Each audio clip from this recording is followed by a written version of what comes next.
Deus, resumo para a prova do 8º ano do Colégio Santa Doroteia, imperialismo, neocolonialismo, enfim, vamos lá. Primeiramente, o conceito de neocolonialismo que pode vir a aparecer na nossa avaliação. A gente precisa lembrar que o neocolonialismo é uma nova maneira de se colonizar por meio da sua influência financeira. Os países mais pobres dominando os mais ricos, de uma maneira, de certa forma, às vezes bem triste. Esse processo de neocolonialismo vai aparecer por conta da segunda revolução industrial, onde as indústrias europeias já estufadas dentro da Europa passam a buscar novos horizontes por causa da concorrência, da busca de matéria-prima, da busca de mais mercado consumidor. Eles expandem para a África e para a Ásia para buscar uma oxigenação, né, um aumento dos seus lucros. Isso dá muito certo num primeiro momento e até hoje temos os reflexos disso. Várias invenções ocorreram nessa época da segunda revolução industrial, como o barco a vapor, a questão do aço, o petróleo e por aí vai. E aí a gente precisa lembrar dessa parada, da ida para a África e para a Ásia.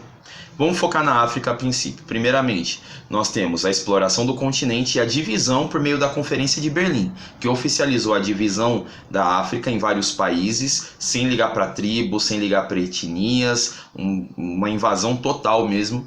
E a Conferência de Berlim definiu cada pedaço da África para um país europeu mandante, né, que ia organizar aquele país, entre aspas, ia colonizar aquele país e influenciar aquele país. A desculpa dada pelos europeus para a sociedade mundial para fazer isso ficou conhecida como darwinismo social.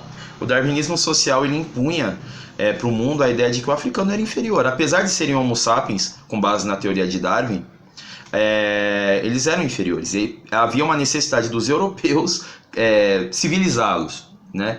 E essa civilização se veio por meio do neocolonialismo. E aí entra a teoria do darwinismo social. É aquela jogada, é aquele álibi que eles usam para invadir lá e tomar a bagaça toda. Bem triste. Bom, também temos essa questão que a gente precisa lembrar para a nossa prova.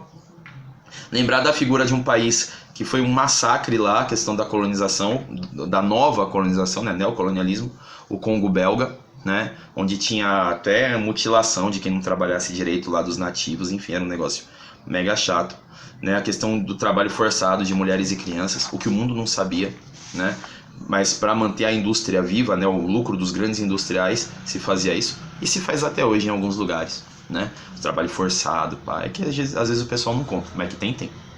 É muito complicado, mas é comovente também, eu admito. Bom, sem enrolação, vamos pro foco. A resistência africana também é uma questão importante da gente lembrar. O povo Zulu, foca no Zulu, certo? Que foi aquele povo que começou aí uma investida de resistência que não deu certo. Eles tentaram lutar com os ingleses e tal para ver se conseguiu uma libertação, mas não rolou.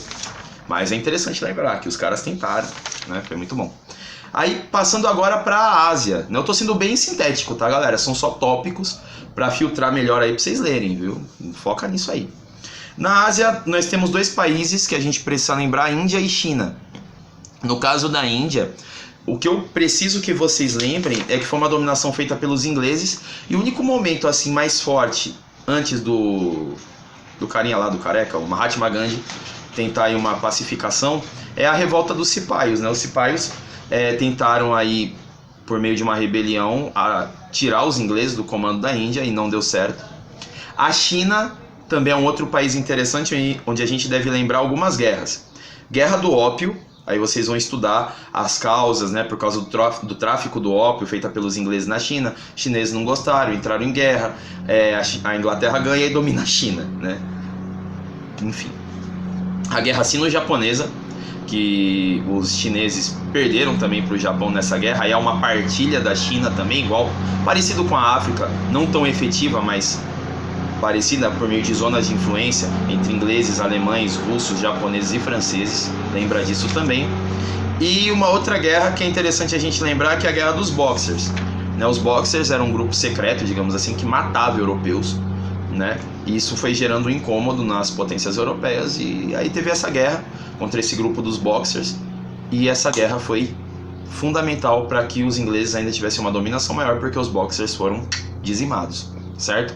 Todo esse processo é no final do século XIX e antes do século XX, tá? Então entre 1880 e alguma coisa e 1900 e alguma coisa, certo? Estudem, boa prova, beijão e até mais.